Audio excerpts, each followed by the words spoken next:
안녕하십니까. 한 달 만에 내 집 짓기의 김강만입니다. 2000년 4월 양평에 제가 살 전원주택 공사를 시작해서 한 달 만에 마무리하고 여름에 이사를 해서 현재 겨울을 나고 있습니다. 제가 살 집을 제가 직접 공사를 해서 얻은 정보들을 10여 개의 영상으로 띄워보려고 합니다. 전원주택에 관심이 있는 분들에게 도움이 되었으면 합니다. 저는 주택공사를 전문으로 하는 사람도 아니고 해본 적도 없습니다. 단지 잘 지어진 집을 직접 실현해 보겠다고 그냥 달려들었던 것이죠. 내 집이니까 실험적으로 아무튼 잘 지어보겠다는 생각은 하늘을 찔렀는데 다 짓고 나니 실수한 내용도 많았습니다. 여기에는 실수한 내용들도 좋은 정보가 될 것이니 모두 공유하도록 하겠습니다. 또 왜 이 공법을 선택했는지, 금액은 얼마였는지, 기간은 얼마나 걸렸는지, 인력은 얼마나 투입됐는지에 대해서도 모두 이야기해 보려 합니다. 저는 40년 가까이 건축 관련 일을 중단 없이 해왔습니다. 이제는 은퇴할 시기인 거죠.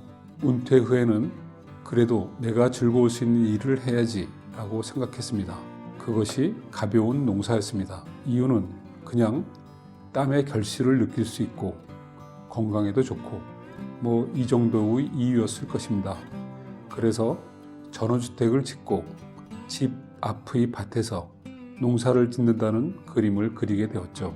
물론 혼자서는 정말 재미없는 일이 되어서 꼭 부부가 같이 해야 한다고 생각합니다. 같이 계획과 실행을 진행해 왔습니다. 그래서 농사를 할 수 있는 토지, 그리고 집을 지을 수 있는 토지에 대해 이야기해 보겠습니다. 토지에 대해 2018년 여름부터 본격적으로 알아보기 시작했습니다. 계략의 위치는 사무실이 있는 강동구에서 1시간 이내, 평수는 500에서 1000평, 금액은 5억 전후 정도만 정하고 양평, 가평, 용인 지역들을 알아보았습니다. 배산 임수, 집 뒤에는 산에 접해 있고 집 앞은 시냇물이 흐르고 뜰이 있어 전망이 탁 트인 곳, 이런 곳은 정말 찾기 어렵습니다. 있다면 이미 기존의 큰 동네가 형성되어 있을 것이니까요. 그래도 마음에 드는 토지를 선택하여야 하니 나름의 선택 기준을 정해봤습니다. 제외 리스트를 만든 것이죠. 이 리스트에 하나만 걸리면 끝 하는 방식입니다. 화면과 같이 10가지나 되네요.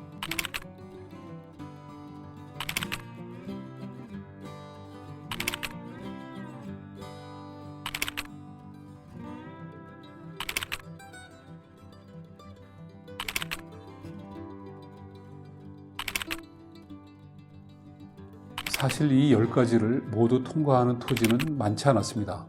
열심히 발품을 팔아야 좋은 땅을 구입할 수 있겠죠.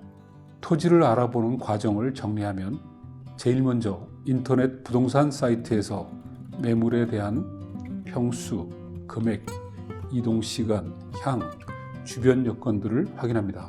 그 다음 같은 지역 몇 건을 모아서 그 지역 공인중개사무소에 방문하여 주소를 얻고 그 주소로 찾아가서 사진도 찍어야 되겠죠. 그 다음 주소가 있으면 토지 이용 규제 정보 서비스 사이트에서 그 토지에 대해 지목과 지역을 알아볼 수 있습니다. 지목은 답, 전, 대지 등을 구분하는 것이고 지역은 그린벨트 등을 정해놓은 것인데 중요한 것은 지역이 고정관리 지역이어야 향후 집을 지을 수 있는 대지로 바꿀 수 있는 땅입니다. 자세한 것은 건축사를 통해 알아보면 되지만 사전에 이 정도의 기초적인 것만으로도 땅을 선택하는 데 도움이 됩니다.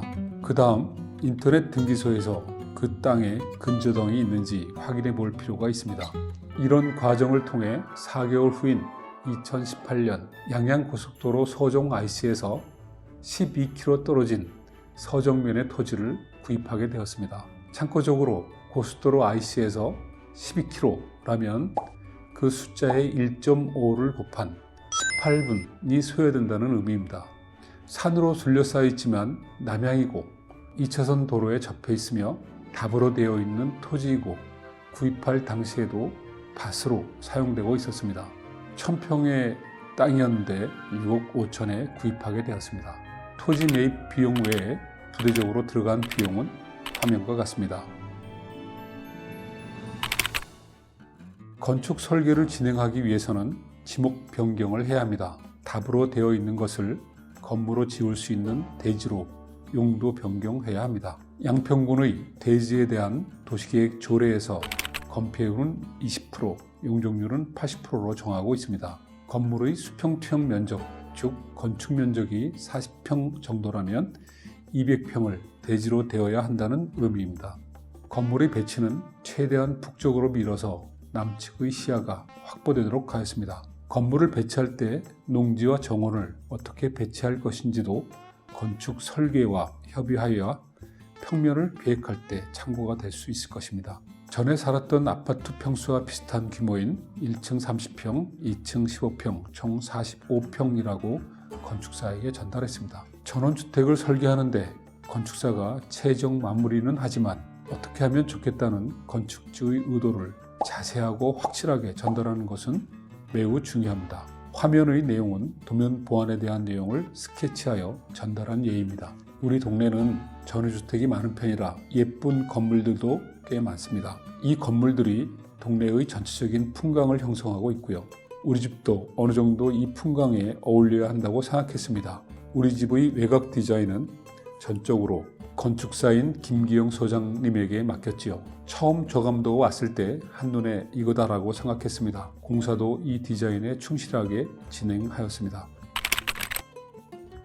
많은 사람들의 꿈 중에 하나가 내가 살 집을 내가 직접 지어보는 것입니다. 저도 전공을 선택할 때 건축공학과로 정한 것이 향후 내 집을 한번 지어볼 수 있을 것이다. 이런 단순한 생각 때문이었습니다. 이제 때가 되었다고 생각했습니다. 그러나 전원주택을 직접 한다는 것은 결코 쉬운 일이 아닙니다. 주변에 전원주택을 직접 공사하다가 알아놓은 사람도 많이 보았고요. 공사비 분쟁 때문에 준공은 안 되고 재판 중에 있는 경우도 꽤 있습니다. 건축주와 시공자가 품질적인 부분과 금액적인 부분을 같은 수준에서 공유하기란 참 어렵습니다. 전원주택을 쉽게 할 수 있는 방법은 없을까요? 저는 두 가지를 생각했습니다. 하나는 건축주가 직접 각각의 공정을 분리 발주하고 직접 관리하는 방법입니다. 전제가 건축주가 건축공사를 어느 정도 알아야 한다는 것이지만요. 만약 잘 모른다면 대안으로 건축공사를 잘 아는 믿을 만한 분을 건축주 대신 관리하도록 할 수도 있겠죠. 또 한 가지, 공정마다 금액 견적을 받되 금액 조정을 하지 않았습니다. 믿겠다는 의사를 확실하게 전달하는 방법이겠죠. 이 두 가지가 주택공사를 하는데 분쟁 없이 즐겁게 건축을 완공하는 일이라고 생각했고 우리 집은 다행히도 거의 생각대로 마칠 수 있었습니다. 보통 전원주택 공사는 3달 내지 5달 정도 걸리는 것으로 되어 있는데 공사 때문에 회사 일을 오래 비울 수는 없어서 한 달 만에 끝낸다는 목표를 정했습니다. 그러려면 짧게 할 수 있는 공법을 선택해야 합니다. 그것이 철골 구조와 유니트 바닥 공법을 사용하는 것입니다. 공정표를 짜보니 가능할 것도 같았습니다.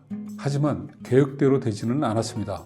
실제로 본 공사는 4월 6일 규준 틀 설치를 시작해서 5월 16일 강마루 설치까지 41일이 소요되었습니다. 계획보다 11일이 늦었는데 늦어진 이유에 대해서는 각 공정을 설명할 때 얘기하도록 하겠습니다. 전원주택을 생각하는 분들에게 가장 중요한 정보는 평당 단가일 것입니다. 저희 경우도 모든 공사를 분리해서 발주하는 방식으로 생각했기 때문에 평당 공사비로 전체 공사비를 예측할 수밖에 없었습니다. 공사 금액을 일반적인 건축 공사비인 평당 500만 원, 즉 2억 3천 정도를 예상했는데 실제로는 이보다 많이 들었네요. 2억 7천이 들어서 평당 580만 원에 마칠 수 있었습니다. 예상보다 많이 들어간 오차는 수입 자재인 조직공사 때문이었다고 생각합니다.